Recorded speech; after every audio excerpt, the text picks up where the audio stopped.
Well, sadly, as I referenced at the top of the program, the number of coronavirus deaths in Australia has now risen by 4 since I was on air last night, sitting at 12, and infections have now reached 2,700, in excess of 2,700 Australians. Joining me now from Canberra Sky News political reporter Annaliese Nielsen. Annaliese, let's just run through a few things. We'll start with National Cabinet last night. There were some cancellation of elective surgeries, correct me if I'm wrong, some updates about hairdressers. I think they've now got the understanding that women aren't in the hairdresser for 30 minutes. Interestingly too, I have to say, a lot of salons contacted me and said they'd actually prefer to be shut down. Others say they want to stay open. I don't think this is a clear-cut thing. Where are we up to tonight?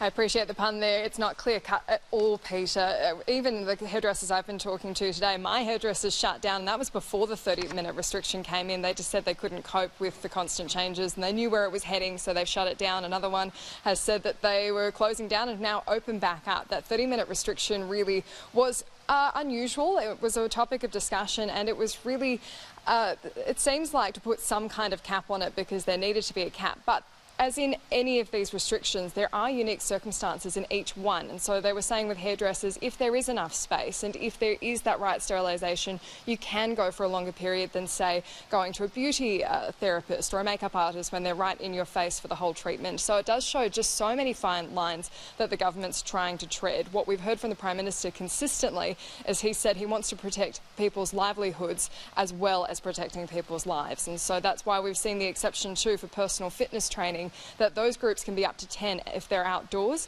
and that's to protect those livelihoods as well. But it's also to make sure that people can get exercise, keep their immune systems up and keep fit, because that's more likely to help stop the spread of coronavirus. And so this is a very complicated issue. You can see that the government has been working more now than perhaps they were in the past few weeks to take on that feedback. It seems like they're taking quite a consultative approach with a number of private briefings with different industry groups to get feedback on what they can be doing.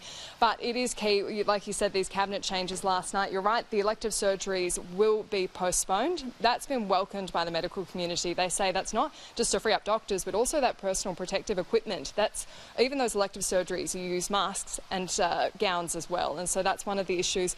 And also there's expanded testing now. And so it's going to include anyone who has a fever or acute respiratory infection, who works in healthcare or aged care, lives in areas with elevated risk of community transmission, or where there are 2 or more plausibly linked cases. So this is only an incremental increase from what we've seen before, but it's really to protect those vulnerable communities as well, where there are older people, where there are more Indigenous people, where they're at higher risk of really succumbing to coronavirus quite badly. All right, we also know there's been just more debate today about cruise ships. There's been debate in Sydney. The Maritime Union of Australia say they warned the New South Wales Port Authority prior to the pandemic that their checking of cruise liners and cargo vessels was inadequate. We also know there's a continuing stoush too in WA. There's yet another boat that's arrived. They have a quarantine mechanism on Rottnest Island, of course, but many of these people are Australian. They'll be quarantined there, presumably for the next 14 days. Others will be forced, unless they're severely ill, will be forced to move on and go back to their country of origin. What's the latest?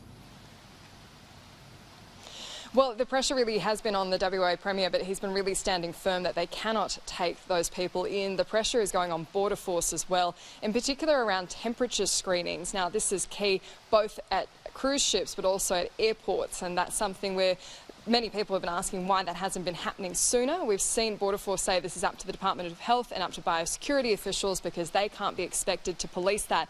But that's the condition many people are saying needs to be fixed before we allow any people to come off of cruise ships. And that's after the Ruby Princess in Sydney, after a number of those people came off and have become real transmitters of coronavirus within the community.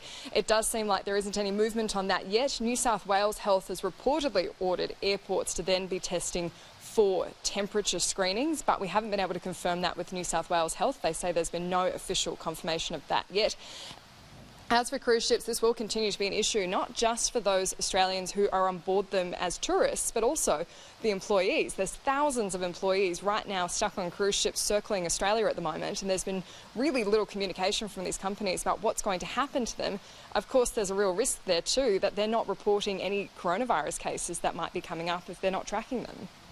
Yeah, look, I've had enough of the blame game between health authorities and Border Force about who's supposed to do what at the airport and ports and the checking of temperatures, because we have been talking about this for about 6 weeks now. I cannot believe this is not being done, and I've got some vision I'll show a little bit later on in the program about how close people are when they come off the planes at Sydney Airport. They've all come from hotspots overseas, most of them, a large proportion of them, and they're not being checked as they should.